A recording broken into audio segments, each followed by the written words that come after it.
I would like to know if you convince me that your mother's individual mandate plan has as much potential to fill this nation as a true universal single-payer health care plan.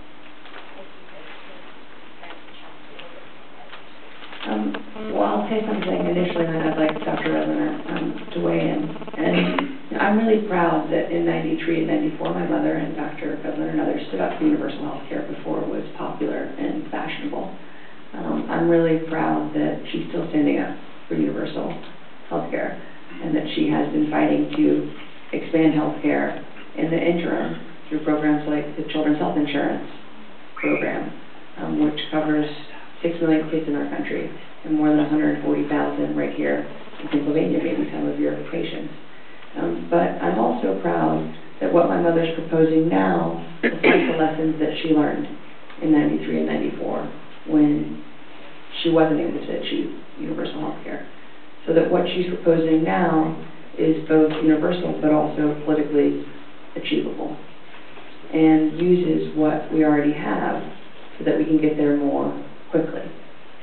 And that's really important to me as not only a young woman, but also as a voter and as someone who really believes in my mother, and that not only what she is philosophically committed to, but what she is practically committed to achieving. Because one of the things that they learned in '93 and '94 was that a lot of people were happy with their health care. Or even if they weren't totally happy with their health care and their health insurance, they were really intimidated by the prospect of having to change to something unknown. And so what she's proposing now says that if you are happy with your health insurance, you can keep it.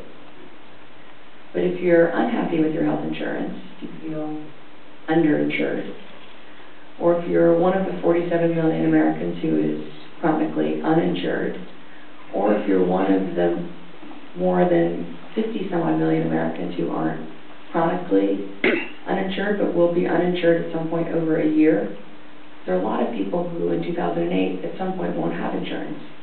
Maybe because they're students and they don't go to school in the summer, and so then they don't have insurance in the summer.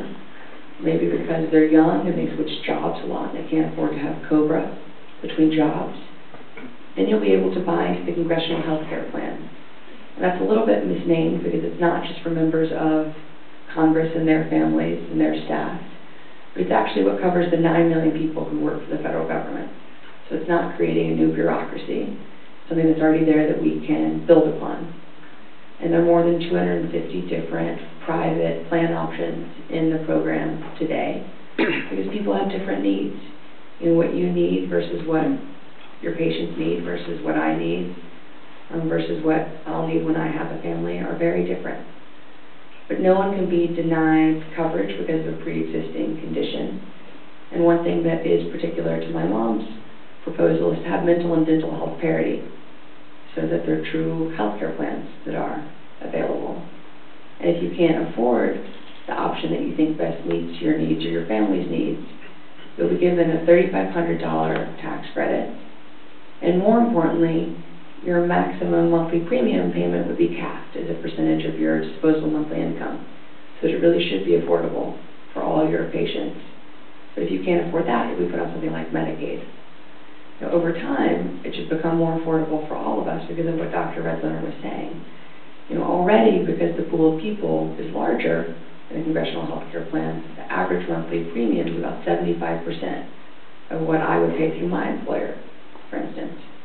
What most economists have said from Harvard and MIT, nonpartisan academics, is that under my mom's proposal, insurance premium costs would go to about 55% of what they are today. So it already should be more affordable, but she helps you pay for it if it's not affordable enough. But everyone will be covered. And it's politically viable because I think it'll be really difficult for members of Congress to say that their constituents shouldn't have the same options that they have, or that it's socialized medicine when they're carrying around a card in their pocket that says Congressional Health Care Plan, Aetna option 2B.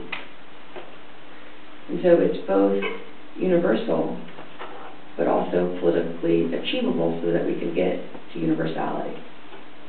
And I don't know if Dr. Redletter, who has more of the scars